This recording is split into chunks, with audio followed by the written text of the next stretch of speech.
Hello बच्चों, let's read the question. The question says, how many grams of concentrated nitric acid solution should be used to prepare 250 ml of 2 molar HNO3? The concentrated acid is 70% HNO3.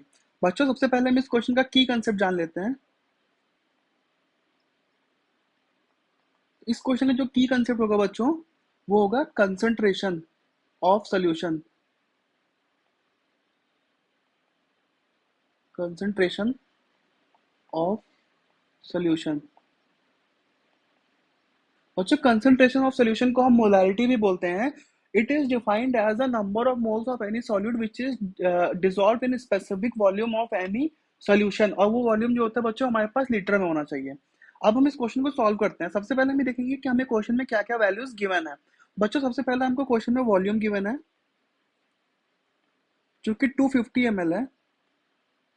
इसको जब हम litre में convert करेंगे बच्चों तो ये हो जाएगा 250 इंटू 10⁻³ लीटर. क्यों बच्चों? क्योंकि जब ml को हम लीटर में कन्वर्ट करते हैं तो 1000 से डिवाइड करते हैं और 1000 जब न्यूमरेटर में आएगा तो 10⁻³ बन जाएगा. उसके बाद हमको यहाँ पे मोलैरिटी दी हुई है बच्चों HNO3 की, दैट इज 2 मोलर. और बच्चों हमें कंसंट्रेटेड एसिड जो गिवन है उसकी कंसंट्रेशन 70% गिवन है. सबसे पहले हम मोलर मास फाइंड कर लेंगे HNO3 का. वो कितना आएगा बच्चों? 1 ग्राम हाइड्रोजन का होता है प्लस 14 ग्राम मोलर मास होता है नाइट्रोजन का, प्लस इसमें 3 ऑक्सीजन प्रेजेंट है बच्चों तो 3 इंटू 16 ही हो गया ऑक्सीजन के लिए, क्योंकि एक ऑक्सीजन का मास 16 होता है. इसको जब हम बच्चों सॉल्व करेंगे तो ये हमारे पास आएगा 63 ग्राम. अब हम क्वेश्चन को सॉल्व करते हैं. तो बच्चों हमें क्वेश्चन में गिवन है कि 250 ml है 2 मोलर HNO3 का. सबसे पहले क्या करेंगे हम moles of HNO3 find out करेंगे बच्चों. अब हमको पता है कि मोलैरिटी का एक फॉर्मूला होता है बच्चों. मोलैरिटी को हम m से डिनोट करते हैं, कैपिटल M से. इसका जो फॉर्मूला होता है वो होता है नंबर ऑफ मोल्स. इसको हम n सपोज कर लेते हैं अपॉन वॉल्यूम. तो यहाँ से बच्चों अगर number of moles find out करेंगे तो ये हो जाएगा मोलैरिटी इनटू वॉल्यूम. अब मोलैरिटी हमें क्वेश्चन में 2 गिवन है बच्चों और वॉल्यूम हमको 250 ml गिवन है जिसको हमने लीटर में कन्वर्ट कर लिया था. तो यहाँ से जो हमारा नंबर ऑफ मोल्स आएगा बच्चों HNO3 का वो आएगा 0.5 मोल्स. ये किसका मोल्स आया है? HNO3 का. अब बच्चों हमें मोल्स पता चल गया तो अब हम सबसे पहले HNO3 का मास फाइंड आउट करेंगे. अब बच्चों क्या होता है कि जो नंबर ऑफ मोल्स होता है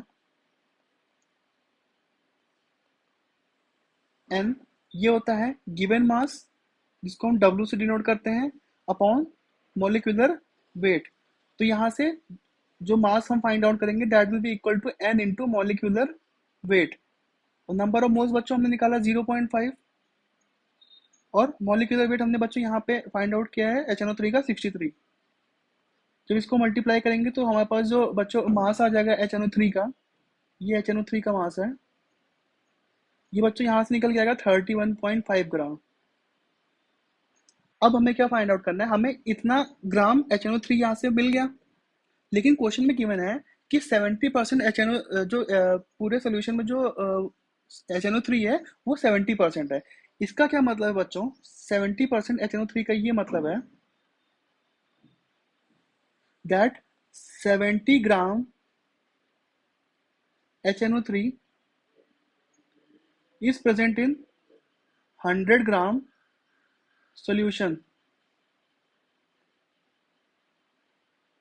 जब 70 ग्राम HNO3 100 ग्राम सॉल्यूशन में प्रेजेंट है तो अब 31.5 ग्राम कितने में प्रेजेंट होगा बच्चों? तो ये सिंपल यूनिटरी मेथड अप्लाई करके हम इसको फाइंड आउट कर लेंगे. तो जो 31.5 ग्राम HNO3 होगा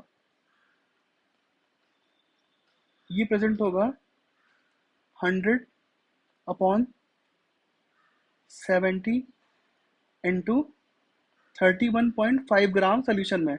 जब इस वैल्यू को हम सॉल्व करेंगे तो ये वैल्यू हमारे पास निकल के आती है 45 ग्राम. ये हमारे पास फाइनल आंसर आ गया. Therefore, the correct option to this question will be option number A, 45 gram concentrated HNO3. Thank you बच्चों. Best of luck.